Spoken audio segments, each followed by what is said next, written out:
লালমনিরহাটে দুরন্ত ক্রিকেট একাডেমিতে নতুনভাবে যুক্ত হয়েছে বোলিং মেশিন।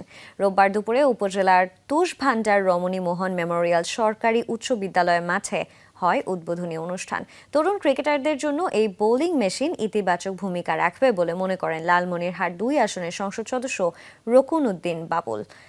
প্রধান অতিথির বক্তব্যে এই অঞ্চলকে আবারও ক্রীড়াক্ষেত্রে এগিয়ে যাওয়ার তাগিদ দেন তিনি। দুরন্ত ক্রিকেট একাডেমির সভাপতি গোলাম মারুফ হাসান তমালের সভাপতিত্বে এ সময় উপজেলা নির্বাহী অফিসার শামীমা আক্তার জাহান, উপজেলা প্রকৌশলী হাবিবুর রহমান সহ উপস্থিত ছিলেন আরও অনেকে।